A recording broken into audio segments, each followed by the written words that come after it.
Welcome back. 1 year after the container ship called Dali struck and collapsed the Key Bridge near Baltimore, 11 crew members who were on that vessel are still in the Baltimore area. They were asked by federal officials to stay in this country while investigators reviewed the accident. That work is still going on.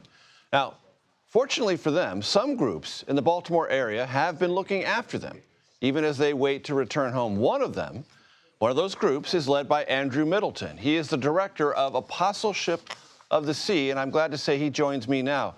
It's great to have you with us. Tell us about these folks, what they've been going through, and what you've been doing to help them out. Oh, thank you for having me, Major. Yeah, we still have 11 crew members here. They're kind of stuck here in a position where everything's kind of an unknown. They don't know when they'll be going home. They don't know when the legal process will be finished. So we're doing our best to support them spiritually, emotionally, meeting their physical needs. We're doing grocery shopping trips to a local Indian grocery store. We've done some baseball games, a trip to Washington, D.C., anything to kind of help break up the monotony of being stuck here and not being allowed to work for, a year now. And as I understand it, Andrew, they're being paid.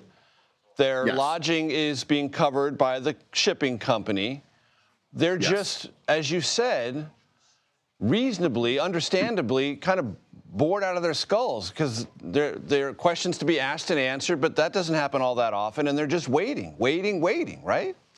Yeah, I mean, they're essentially sitting in their apartments, day in and day out, trying to figure out what they're going to do for the next 5 minutes, let alone the next 5 days, to entertain themselves. We make every effort to try and help them entertain themselves or do things that will entertain them. Right. And can any of them, if they wanted to, take odd jobs or work in any official legal capacity in our country in this interim time?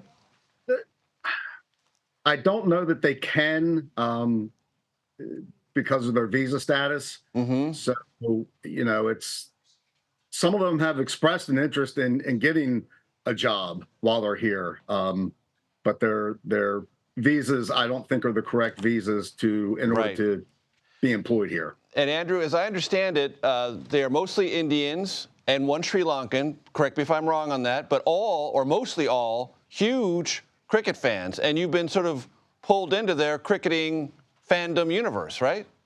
Yeah. So I've watched one cricket match with the entire crew when they were all still here. And then messaged with a few of them about cricket here and there. I know that the master of the vessel is a big Cricket fan, so he and I talk about cricket from time to time.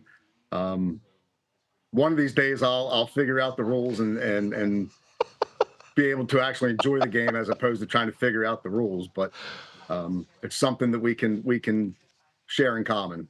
Andrew, I will ask you this favor: when you do figure out the rules to cricket, will you get in touch with me? I absolutely will, if I ever figure them out. In the meantime, while you and I do or do not indulge our cricket watching habits, language barriers, faith barriers, what kind of just fundamental, like day-to-day life things are they still working through? Language is not really an issue. Okay. They all speak English. Religion, our ministry is a Catholic ministry, but we don't discriminate based on anyone else's religion. So, we're serving the Catholic crew, the Hindu crew, without regard to that. Just last week, I took a few of them down to one of the local Hindu temples for one of their festivals and spent maybe a half hour there with them, watching them celebrate and celebrating along with them. And do you get a feeling that they sort of gotten a different taste of Baltimore and that general region because they've been here so long and because so many folks have kind of come to their assistance? I hope so.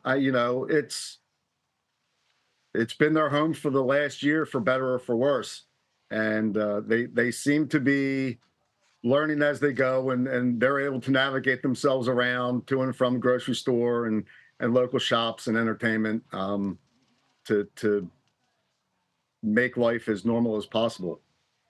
Well, if you can figure out cricket, you can probably figure out a garden variety metro bus line, and I guess that's one of the things that they've been able to successfully do. Andrew Middleton, thank you for your service to them. Thanks for joining me. I appreciate it.